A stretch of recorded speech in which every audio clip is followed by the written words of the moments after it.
ಊರಿಗೆ ಬರ್ತಾರೆ. ಒಂದು ಸ್ವಲ್ಪ ವಿಡಿಯೋ ತಗೊಂತ ಇದ್ದೀನಿ ಚೂರು.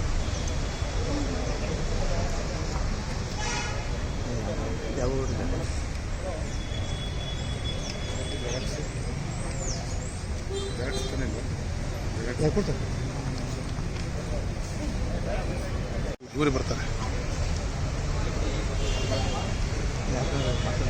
ಒಂದು ಸ್ವಲ್ಪ ವಿಡಿಯೋ ತಗೊಂತ ಇದ್ದೀನಿ ಚೂರು.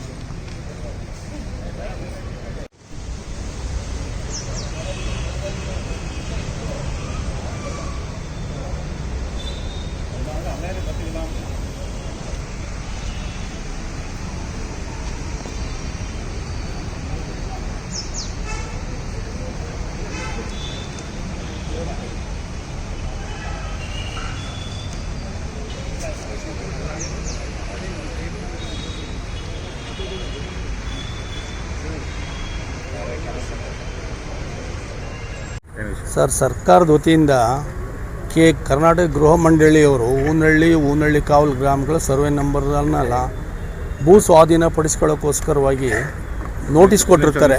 ದೇವೇಗೌಡ ಅಂತ ಸರ್, ಊನಹಳ್ಳಿ ಕಾವಲು ಗ್ರಾಮ ಜಮೀನನ್ನು ಕರ್ನಾಟಕ ಗೃಹ ಮಂಡಳಿಯವರು ಭೂ ಸ್ವಾಧೀನ ಪಡಿಸ್ಕೊಂಡು ವಸತಿ ಸಮುಚ್ಚಯ ಮಾಡ್ತೀವಿ ಅಂತ ಹೇಳಿಕೆ ಕೊಟ್ಟು ನೋಟಿಸ್ ಕೊಟ್ಟಿದ್ದಾರೆ. ಬಟ್ ನಾವು ರೈತರೆಲ್ಲರೂ ಸಹ 2 ಎಕರೆ 1 ಎಕರೆ 3 ಎಕರೆ 4 ಎಕರೆಗಿಂತ ಜಾಸ್ತಿ ಇರೋರು ಯಾರೂ ಇಲ್ಲ ಅಲ್ಲಿ. ಆ ಭೂಮಿಯಿಂದ ಅವರು ರಾಗಿ ಜೋಳ ಬೆಳ್ಕೊಂಡು ಪಾಪ ಜೀವನ ಸಾಗಿಸ್ತಾ ಇರ್ತಾರೆ. 2 ಹಸುಗಳು ಸಾಕೊಂಡು ಡೈರಿ ಮಾಡ್ಕೊಂಡು ಡೈರಿಗೆ ಹಾಲು ಹಾಕೊಂಡು ಮಕ್ಕಳು ಮರಿ ಸಾಕ್ತಾ ಇರ್ತಾರೆ. ಈ ಜಮೀನನ್ನು ವಶಪಡಿಸ್ಕೊಂಡ್ರೆ ಈ ಒಂದು 300 ಒಕ್ಕಲು ಜನ ಬೀದಿ ಪಾಲಾಗ್ಬಿಡ್ತಾರೆ. ಅವ್ರಿಗಿನ್ನು ಯಾವುದೇ ಕಸುಬು ಮಾಡಲಿಕ್ಕೆ ಗೊತ್ತಿಲ್ಲ. ಅವರಿಗೆ ಹಸು ಸಾಕಬೇಕು, ಮಕ್ಕಳು ಸಾಕಬೇಕು, ಹಾಲು ಮಾರಾಟ ಮಾಡ್ಕೋಬೇಕು, ತಮ್ಮ ಭೂಮಿಲಿ ಜೋಳ ರಾಗಿ ಬೆಳ್ಕೊಂಡು ಜೀವನ ಮಾಡಬೇಕು. ಇಷ್ಟು ಬಿಟ್ಟರೆ ಅವ್ರಿಗೆ ಇನ್ನೇನು ಗೊತ್ತಿಲ್ಲದಂಥ ಮುಗ್ಧ ರೈತರು ಅವರು. ಅಂಥವ್ರ ಭೂಮಿನ ನೀವು ತೆಗೆದುಬಿಟ್ಟು ಇದು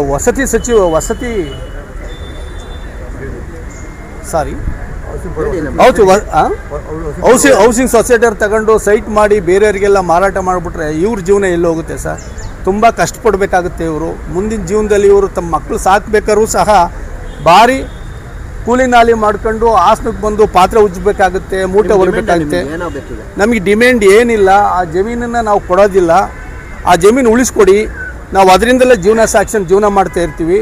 ಬೇರೆ ಕಡೆ ಯಾವ್ದಾದ್ರು ಕೊಡೋ ಅಂಥ ರೈತರ ಜಮೀನು ತಗೊಂಡು ಬೇಕಾದ್ರೆ ಮಾಡ್ಕೊಳ್ಳಿ. ನಾವು ಯಾರು ಆ ಭಾಗದಲ್ಲಿ ಇರೋವಂಥ ರೈತರು 80% ಜನ ನಾವು ಆ ಭೂಮಿನ ಯಾವುದೇ ಕಾರಣಕ್ಕೂ ಕೊಡೋದಿಲ್ಲ.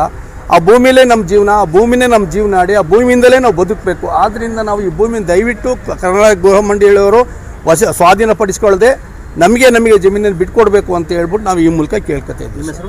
ನನ್ನ ಹೆಸರು ದೇವೇಗೌಡ ಅಂತ ಸರ್.